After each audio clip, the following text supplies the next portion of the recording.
Grace to you and peace in Jesus Christ. I'm Bishop Guy Irwin of the Southwest California Synod of the Evangelical Lutheran Church in America, and with me is the Reverend L.B. Tatum, Assistant to the Bishop for African Descent Ministries and pastor of Messiah Lutheran Church in Los Angeles. Next week, America will remember the Reverend Dr. Martin Luther King, Jr., whom our Lutheran liturgical calendar lists as a martyr and renewer of the church. As a church, we Lutherans have lifted up Dr. King's memory as part of our calendar of commemorations that we believe all Christians should observe.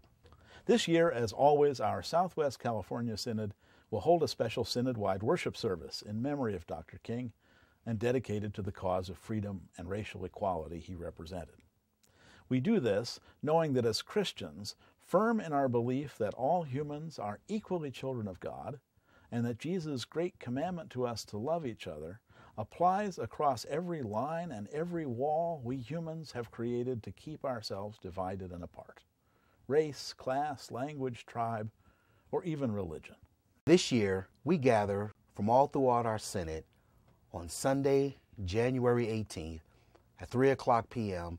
at the Olivet Lutheran Church on Imperial Highway in Hawthorne, California, to sing, to pray, and to worship God, honoring Dr. King and renewing our commitment to justice and equality. We will hear a sermon by the Reverend Linda Norman of Chicago, one of our ELCA national officers, and we will solemnly rededicate ourselves as Christians to a love of neighbor that transcends racial, ethnic, and economic differences. We invite anyone who hears this to join us at Olivet on January 18th. This year has been a difficult one for race relations in America. All of us have been deeply shaken to find racial injustice and inequality made visible in many ways in our social systems, including our justice and law enforcement systems.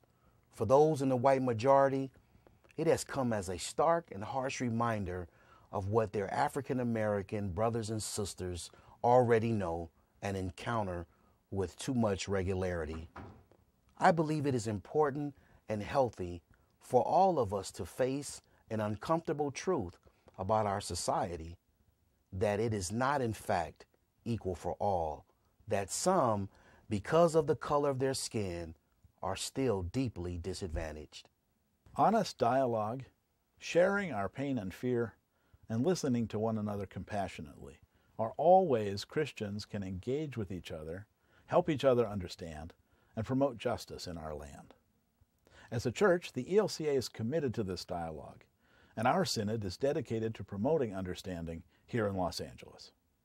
We have come a long way as a nation, but we still have a long way to go. Please consider joining us on January 18th for worship.